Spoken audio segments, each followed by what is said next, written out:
Steffanie, why you care so much about this type of work that you're doing? I care so much about this work because I see the potential. I see the right now opportunity, and I want other people to take advantage of it like I have.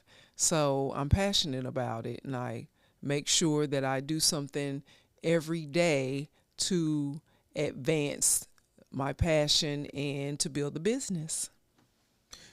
Have you ever had a moment where you've, said to yourself, this here is my calling? Yes, but also I often wonder what other people feel like is their calling and how we can make that work synonymously, because I know other people have a calling or they have their goals, and so trying to show them that through technology and through drones they could reach those goals no matter what industry you might have started in.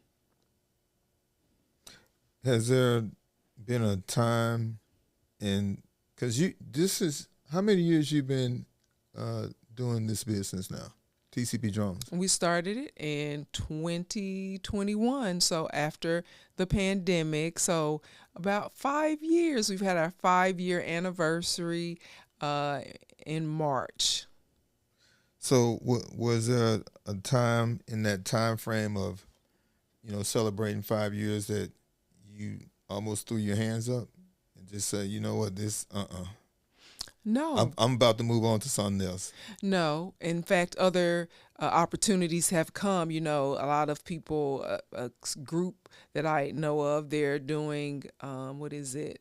Uh, Well, hold on. I want to go back to you saying no, but tell me why you said there was never a time that you wanted to give up.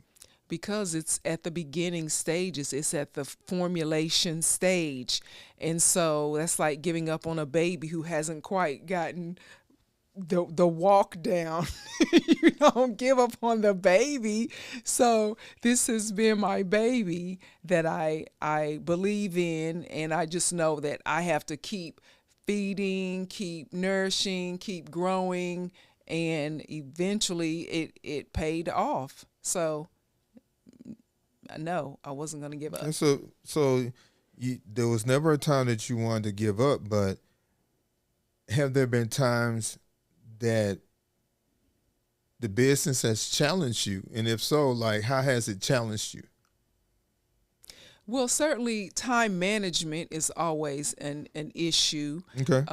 As busy as people are, I am. I have the same, trying to keep my weight down, trying to stay healthy, trying to keep the car running. All those different things require time and energy, and so that is always a challenge. But beyond that, just growing.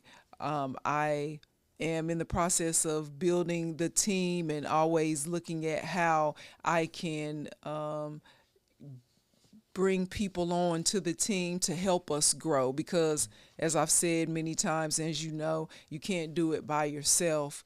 And if you want to grow beyond yourself, you have to bring people on and show them your vision. So I think you signed up for the good soil pitch competition, right?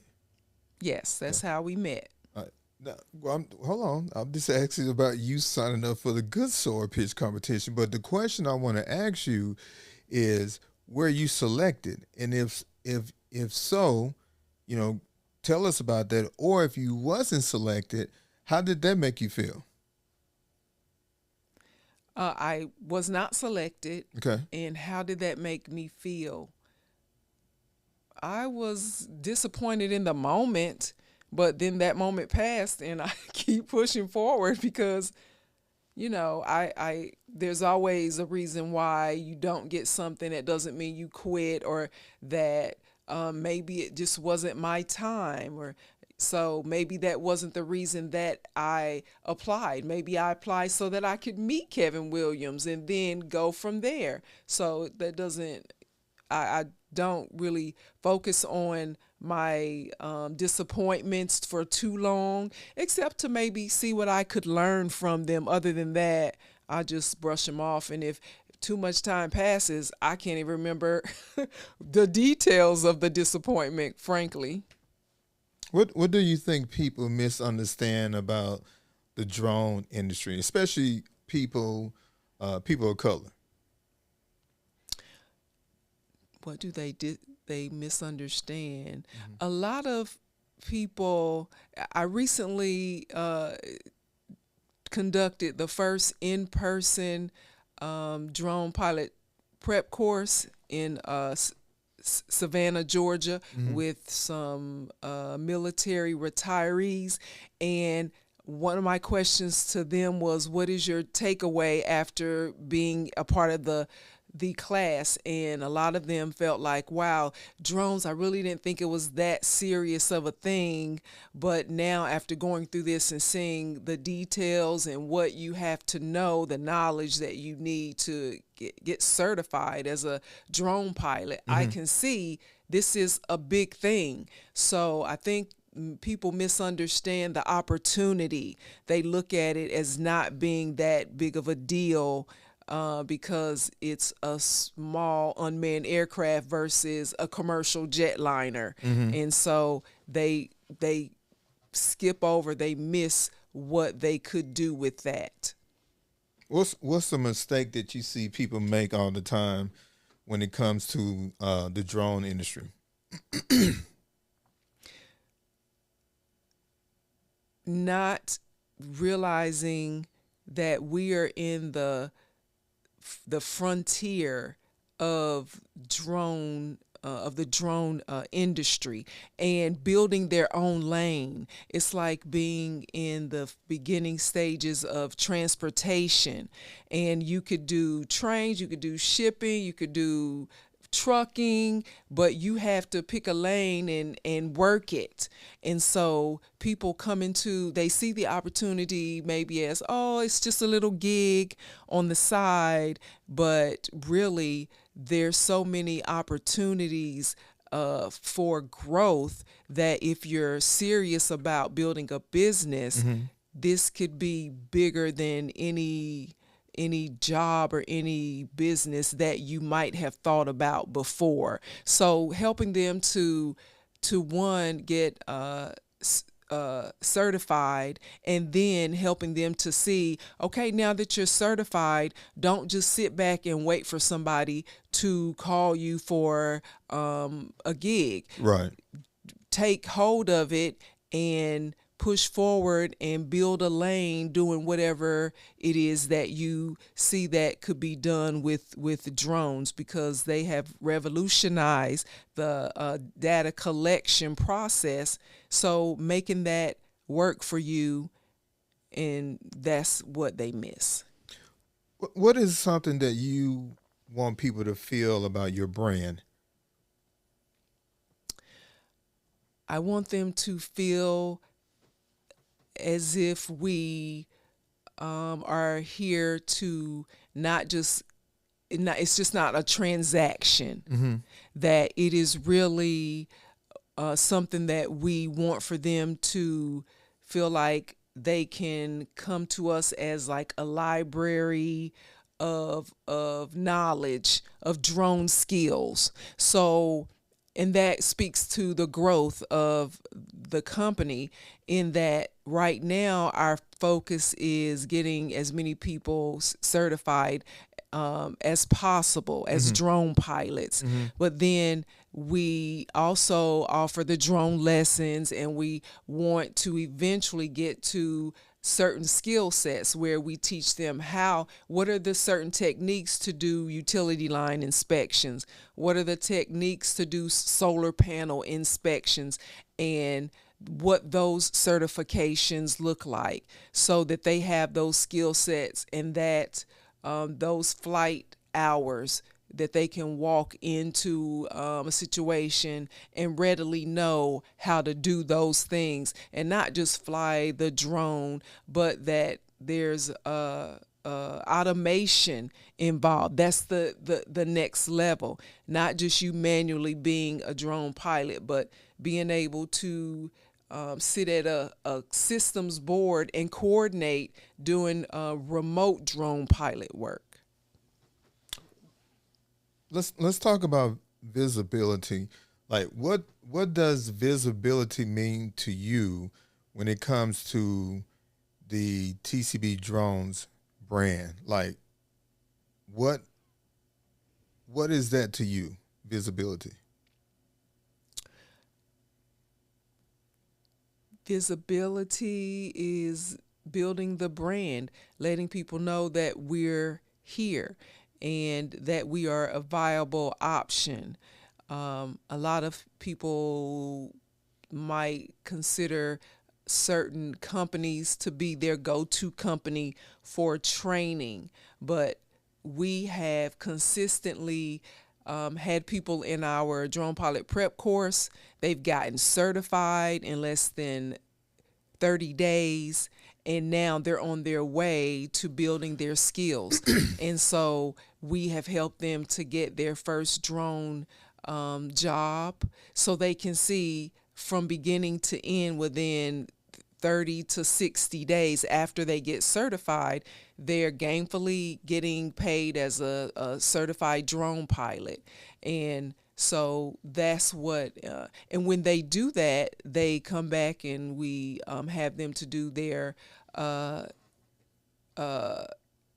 testimony to tell other people that it's a real thing. Because, with marketing and with technology today, sometimes it seems as if that companies do more marketing than they do actually working and making people's lives change and making them better. So I want us to not just be a brand, but a company where people can look at us and say, okay, we see the results of what they're doing.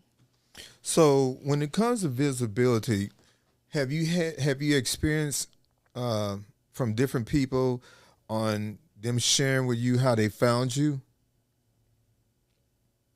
Yes, a lot of people have said they've just done an AI search for drone pilot training, and surprisingly, we have come up. Or they might have seen a social media ad, or a lot of people say their family members who might have seen an ad or know of us. They have said, hey, you should check this person out, because they might know of their interest in the drone industry. So what are some things that you're currently working on right now? Well, just this week, Spirit Airlines has essentially closed down, shut down.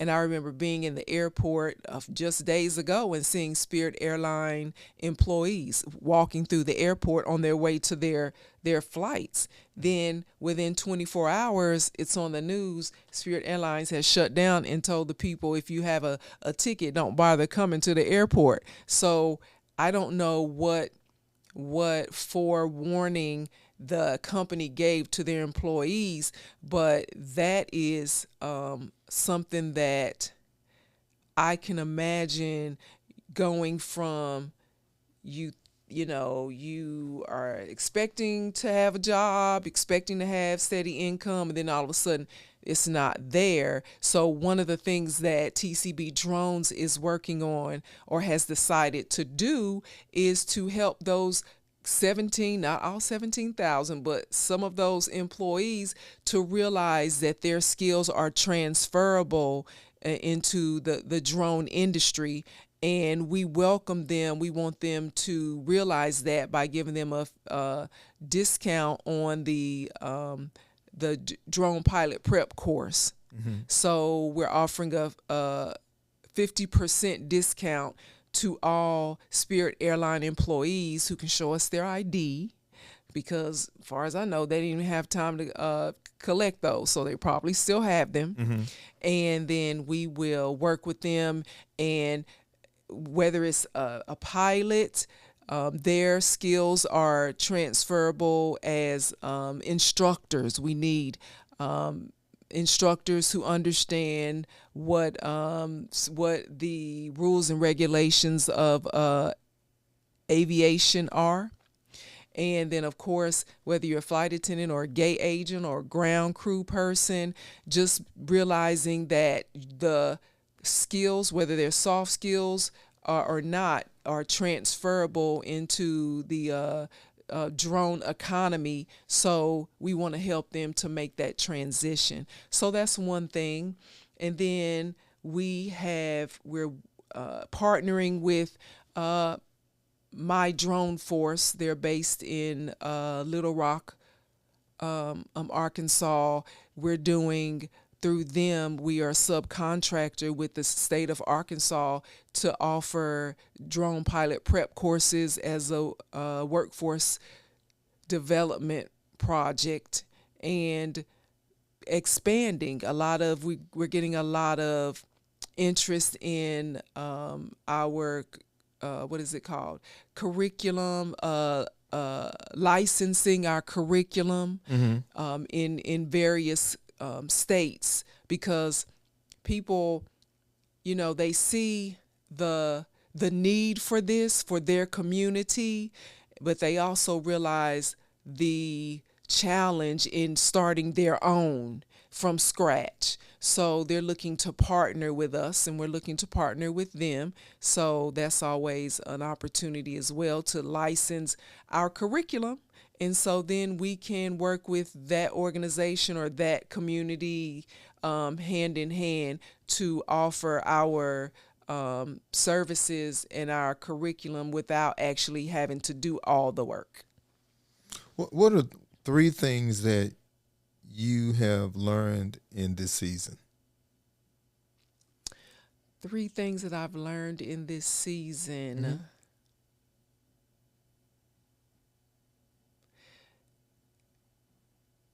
That, I guess one thing is, when people see that you are doing the work, then they're willing to jump in and help, because a lot of people have approached me and team members and said, "Oh, we've been watching you and what you're doing," and then then they present an opportunity that is mutually a win-win. That's one. And 2, just one opportunity builds on the next. So whether it's a local news promotion or a news cast that features what you're doing, and then somebody sees that, and then now they want to offer you, or they want to do a national news story on you. So just one thing builds on another. So I try not to ever look at an opportunity as being too small. Although, again, that goes back to time management. You do have to look at make sure that you are spending your time wisely and with purpose. But one thing can lead to another. So there's always an opportunity for what you might consider to be a small opportunity to turn into something much bigger. So what would be number 3? Number 3 is that this with the drone industry, the sky is the limit, and building partnerships is important, because I don't know, I'm still learning, still growing, and just staying humble is important. Who do you specifically want to create, connections with? There's specific industry, or entity or, you know?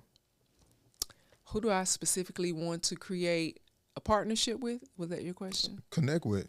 Connect with? Well, of course, I want for, there's been so many news stories and in the just with of course black women being laid off or fired or separated from their jobs. And so I do want for women, black women, and women in general to realize that the tech industry is not just for men or certain people, but there's room for us, and we should look into what opportunities are available to us and make that happen. We can. I just did some research recently where it said that most men in America work in a labor type driven environment, whether they are doing construction or truck driving, delivery, that type of thing. And so most women do customer service type work. So we have been put into these categories because, of course, that's where we have been, but you can't just stick to that. You have to be willing to get outside of your comfort zone, because then that's most of the time where you realize, hey, over here is an opportunity or something that I really can flourish at. But you have to have the courage to step out of what other people expect of you, one, and two, have the personal fight that where you don't need a lot of people to cheer you on, because that's a lot of us, we're looking to be cheered on, or we're looking for the surface support, when really it has to be internal. If you're going to succeed, you got to be willing to do it, whether or not somebody's there cheering you on or not, because then that's most of the time where you can find the results or the rewards for yourself. So you say you want to connect with black women, you want to connect with women in general. Okay. So are there any like certain entities that you want to connect with? For example, do you want to connect with law enforcement, like sheriff's offices, or city police offices, like outside of like just women? Like, what are some businesses that you want to connect with? Well, Kevin, we have been in communication. As a matter of fact, one of our students is a former law enforcement officer. Okay. And so when he took the class, our drone pilot prep course, and passed the Part 107, and within 30 days, he became more excited because now he has his personal testimony, and he was able, through his connections, we were able to approach a lot of the constables and sheriff's offices in the area. So through those types of connections, we are now on the verge of having a class in Jonesboro, Louisiana, for the surrounding law enforcement officers in that area, as well as the city employees, so as well as in Shreveport. And so those opportunities are there. So we're just, before the end of the summer, we should be having our first drone pilot prep course for all law enforcement student cohort. Are there any other opportunities that you want to tap into? Well, sure. I mean, as many as there are available, but we have in Savannah, Georgia, we are working with Combat Boots to the Boardroom. What is that? That is an organization led by Lynetta Smith, and she is the CEO of this. Well, it's a nonprofit, and then they work with military retirees to help them to transition into the what is that? Transition out of the military. So, because as we said during communication with her, that a lot of military people, they're used to being told, what to do and where to go and how to do it. And when you transition out of that, then you have to know what your skill set can bring and be able to market yourself. So one of the cohort that we just did through her, through that group, it allowed, as a matter of fact, it allowed them to see, maybe being a drone pilot is something that we can do.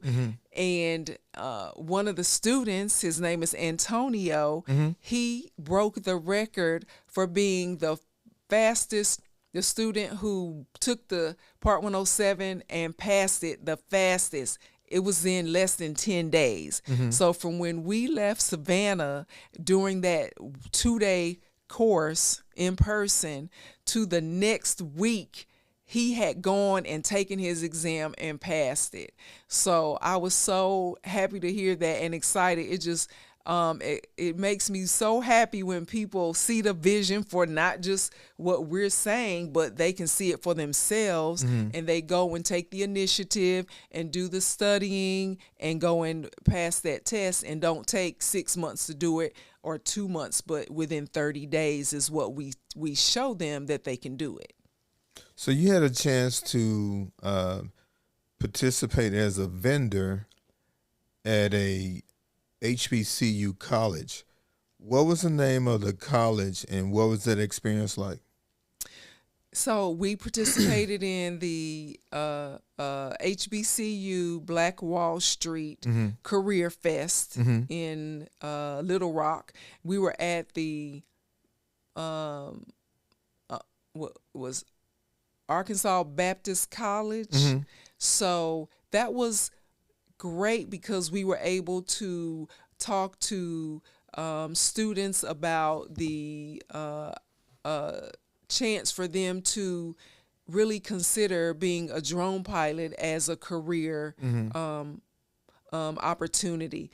And so we were able to meet with school district leaders as well.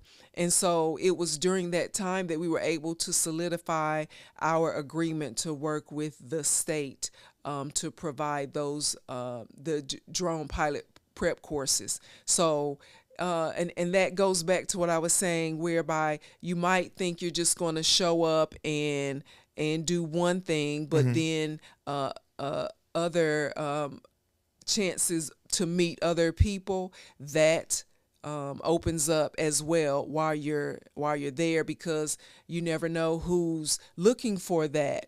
As a matter of fact, there were other vendors who were there who are came up to us and said, hey, we would like to speak with you about being our go-to Part 107 trainers. And so those opportunities you don't get unless you're on the scene and then they see you and meet you, because otherwise you probably never would have met them. So I was able to do that. And while in Little Rock, we were on the radio station that I understand is one of the largest, most listened to stations, morning shows in the area.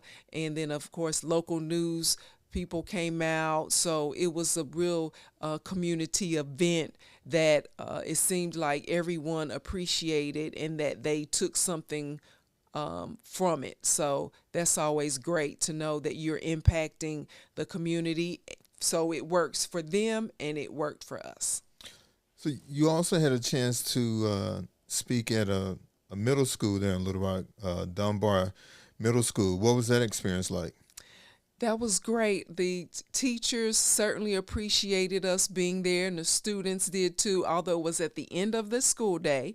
And so, they're a little restless, but just to get the opportunity to introduce myself and see the historic Dunbar School and of course, Central High School was right around the corner. So I got a chance to peruse and go. They have that. It's a historic site, so they got the museum that's adjacent to Central High School. So I got a chance to visit that as well. So you also had an opportunity to, was it to work with the city of Dallas with their youth, or what was that?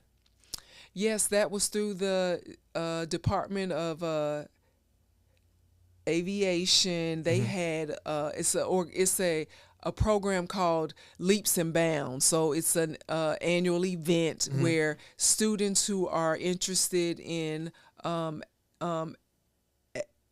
aviation, they come together as a group and give them some type of program to help nurture their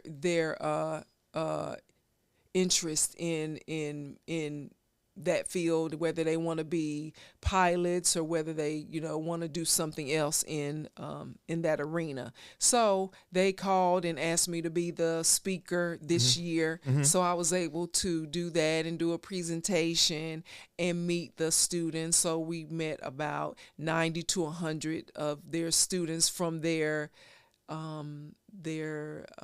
magnet schools. Okay.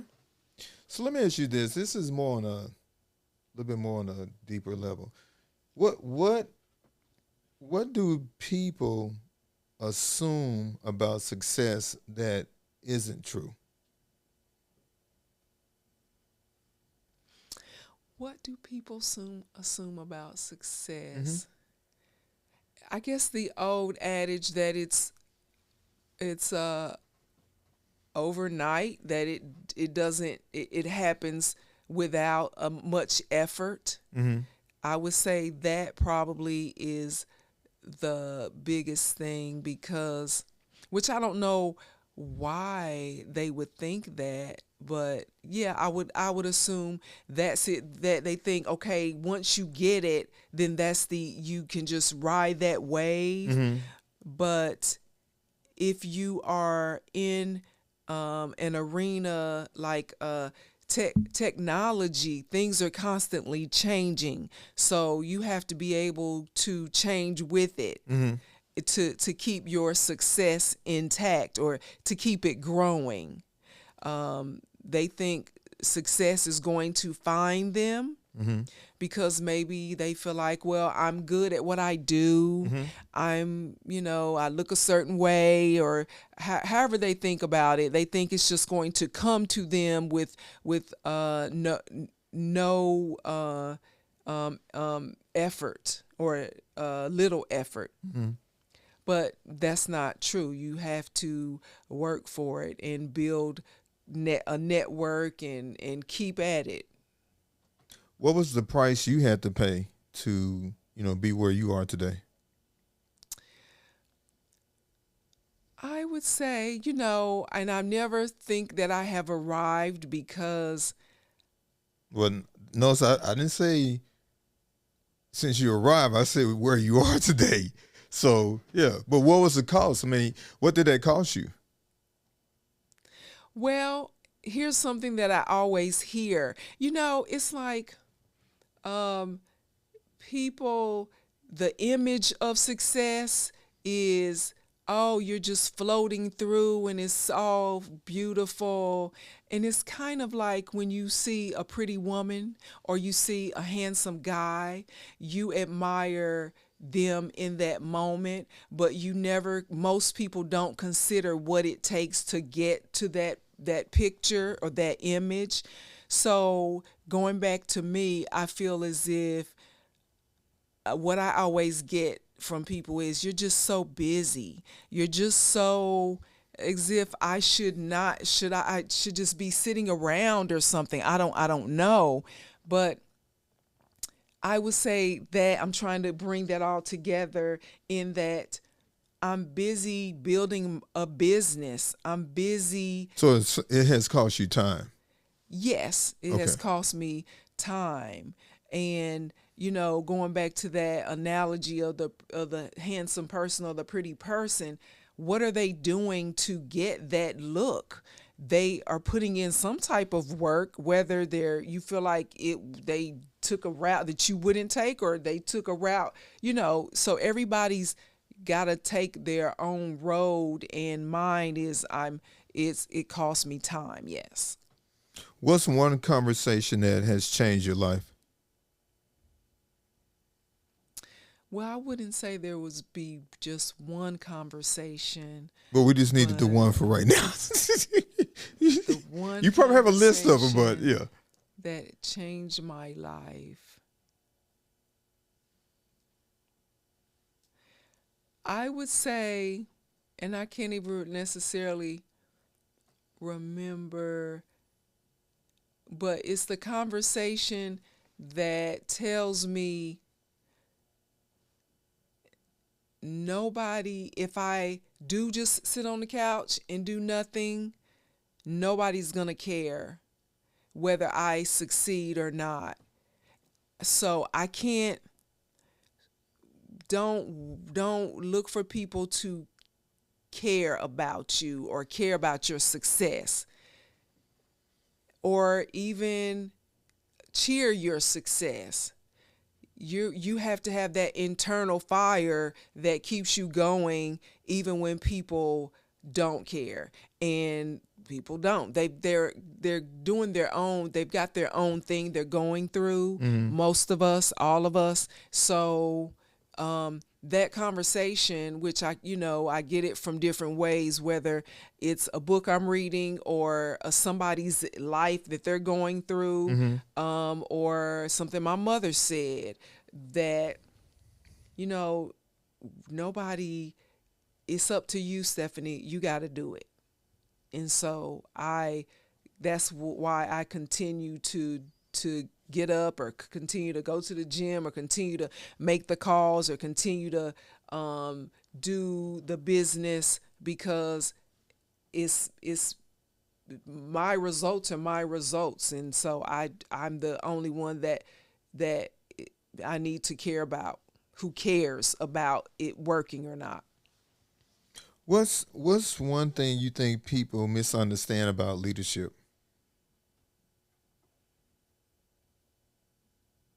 Oh, what's one thing you wish they understood when it comes to leadership?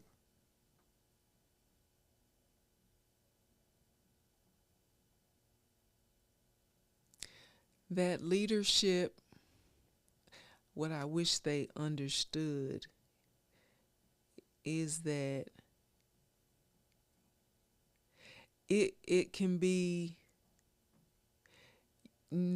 I would say nobody's really, or for me, it's a challenge. I have my own challenges with leadership.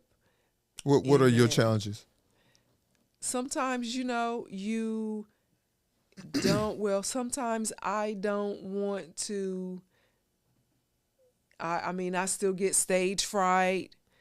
I still have questions about what move should I make, and that, I need a mentor, just like everybody else needs a mentor.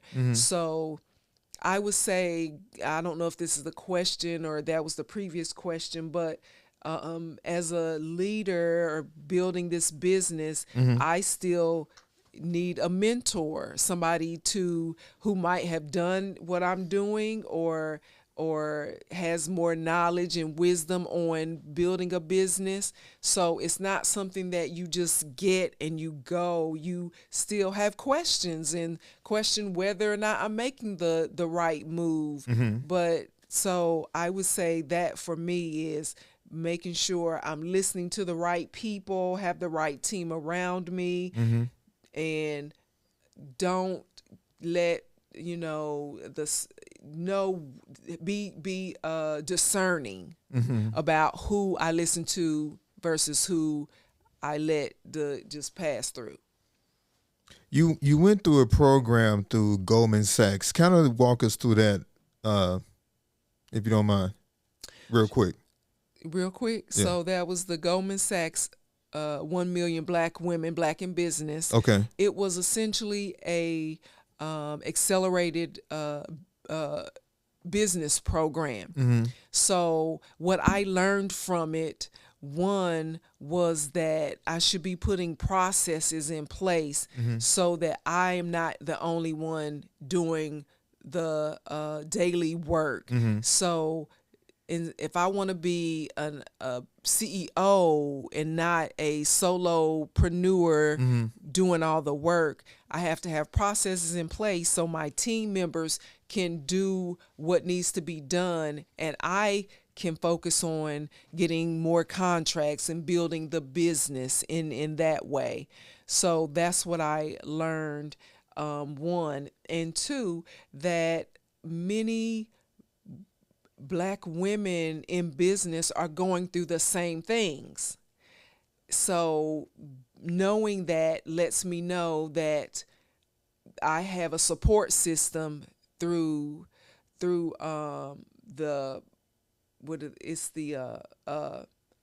alumni association that they have put together, and two, that I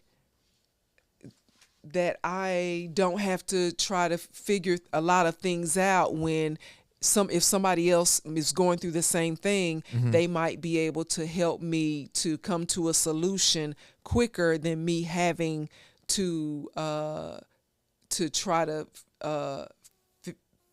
figure it out. On my own. So I'm grateful that I was chosen for that program, because a lot of people try to or apply for it, but they don't necessarily get it. Okay.